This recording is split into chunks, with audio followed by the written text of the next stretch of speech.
It was my privilege to be a part of the ceremony that presented the symbolic check to Darrell Gwynn for $150,000. That was the proceeds from the benefit softball game between the NHRA Stars and the NASCAR Stars. Kenny Bernstein and all those involved in presenting the ball game were on hand for the check presentation. If you would like to make a contribution to Darrell's recovery fund, send it to the First National Bank of South Miami, 5750 Sunset Drive, South Miami, Florida, 33143. Our next pair in round number 2 of Top Fuel Racing finds Eddie Hill in the Super Shops car on the far side of the racetrack. His competition is Frank Bradley. Let's go down to the far end of the track and Steve Evans. He is with the winner of the last pair of cars, Joe Amato. 498. We're happy. I mean, the car is pretty steady right there. We're not trying to go too fast to beat ourselves, but cars are running stout here. I mean, the track is good, the air is good, the crowd is outstanding. The best Top Fuel Racing of the year, I think. I think it's definitely. The cars are the quickest they've been all year. This track is rapidly gaining a reputation for great side-by-side racing. In fact, it was a year ago that Joe Amato was part of history. The first side-by-side 4, it came on this racetrack against Shirley Muldowney. Now both Frank Bradley and Eddie Hill have completed their burnouts. Bradley in the near lane in the easy wider special comes out of the number 12 qualifying spot. He defeated a tire-smoking Dick LaHaye in round number 1. Eddie Hill beat Tommy Johnson Jr. in round 1. He qualified 4th, but that round 1 race was a big step for Eddie Hill as he returned to the 4s with a vengeance. A 494 for Hill in the first round.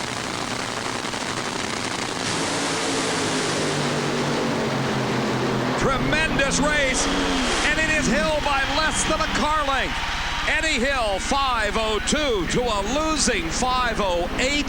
The Hill speed 285 miles an hour, 271 for Bradley. The margin of victory at the finish line, only 20 thousandths of a second.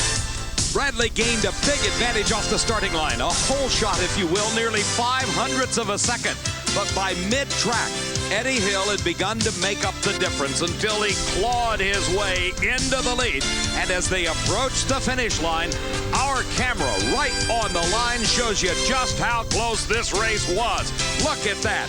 Eddie Hill, the winner over Frank Bradley. There's a Hill already down here, David. Eddie, with Bradley off the mark, a little bit ahead of you, made a good race out of it. It looked like he was, yeah. And then about half track, we started moving a little, and it just gradually eased out in front of him. That was a heck of a drag race. Indeed, a 502. Were you afraid maybe you were on the edge with the earlier 94? Yeah, we backed her down quite a bit. We may have backed her down a little more than we intended to. Cost you lane choice. Yeah, it did. We got a little too conservative, but... Lanes are pretty equal, though, wouldn't you say? Yeah, I don't think that's a problem. To say that Eddie Hill has regained his performance level, well, that's probably the understatement of the weekend. Here now is Shirley Muldowney at the wheel of the Otter Pop special of Larry Minor. Muldowney has also regained some performance based on her first round victory, where she ran a 508. But she has quite a challenge here. This is Gene Snow in the Mopar special. Snow has the distinction of holding low elapsed time of the meet. And with it, the 50 bonus points that Joe Amato and Gary Ormsby want so desperately. Snow qualified number 6 at a 502. In his first round race, he was matched against Kenny Bernstein, who had qualified 11th at a 519. In one of the great races of the day, Bernstein, the Budweiser King, was in the near lane. We rode along as Kenny got a 1/10 of a second advantage. Then watch the left side of your screen. Snow pulled ahead, took the race, and set a new track record. Well, you couple a great car and a great surface, and you get track records, Snowman. 4.932, best ever here. That's the quickest I ever been. I haven't been a 4 seconds since I don't even know when. That is wonderful. And an amazing racetrack. A super racetrack. I'm telling you, this is a Houston, Dallas type deal, and I'm telling you, everybody's going to let it all hang out right here. We can't believe how excited we are. Bernstein was right there. I said, come on, car, don't quit yet. And we made it. Great job. Thanks. That advanced Snow into round number 2 to meet Shirley Muldowney, who in her first round race was matched against one of the 3 4-second qualifiers, Frank Hawley, in Darrell Gwynn's Coors Extra Gold special. Muldowney was in the near lane. Hawley in the far lane. He is qualified in a 499. one, disaster struck. Shirley went on to win with her quickest time in months of 5:08.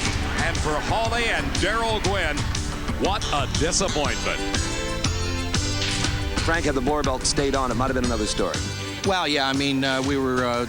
I'd started to lose sight of her, but it banged. It wasn't just the belt didn't just break. So there's a mechanical problem in the engine, and our weekend's over a little sooner than I thought it was going to be. Sooner than any of us thought it would be.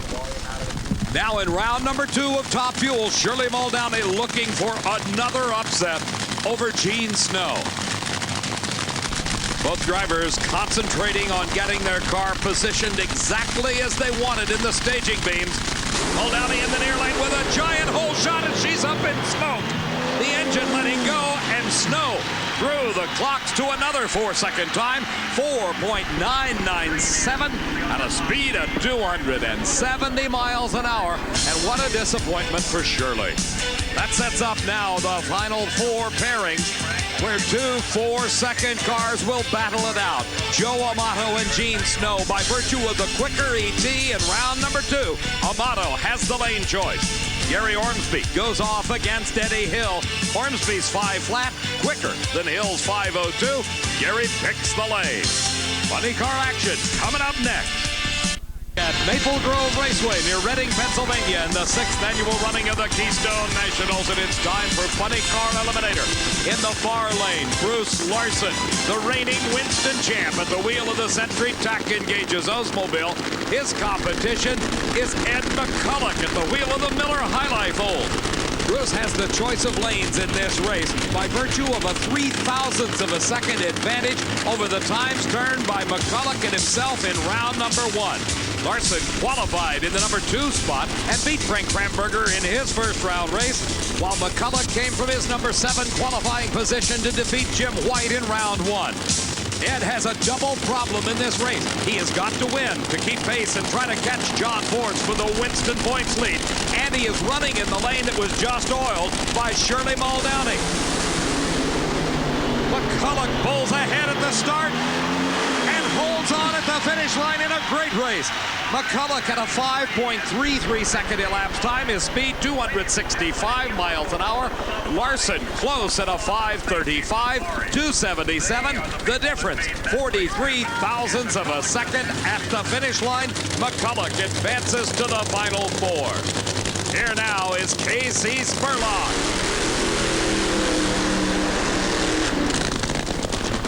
His competition, the quickest car in eliminations today, Mark Oswald. The Motorcraft Ford Probe logged a 5.222 in round number 1.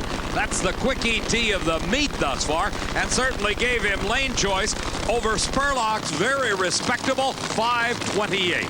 Let's go to Steve with Ed McCulloch. And as if you needed more pressure, you go to the starting line without lane choice on a lane that maybe was marginal, 5:33, you whipped him. Well, you know, this has been a, tough weekend for us. We didn't have lane choice there. You know, Bruce has been running awful good out there. We really don't like the right lane, but if that's where we got to run, and, Shirley oiled it in front of us, but we were able to, she went to the inside when she oiled it. We went to the outside, went through there. We had it backed up a little bit for that round, so we'll make it. Good driving. Thank you. McCulloch coming off a great victory 2 weeks ago. He took his 5th U.S. Nationals crown. The question being asked all season long is, when is the big red and white car of Candies and Hughes coming to life? It may very well be here, as Mark Oswald qualified number 6, then ran that great 5:22 to beat Mike Dunn. Casey Spurlock qualified 3rd at a 5.30. He beat Tim Gross in his first round race. A pair of Ford Probes. KC, they call him Hollywood Spurlock, at the wheel of the Adidas Gambler. Staging in the near lane. There's a shot. Leonard Hughes nearest the camera. He's the crew chief. Paul Candies, the car owner, looking on intently as Mark Oswald and Casey Spurlock duel it out.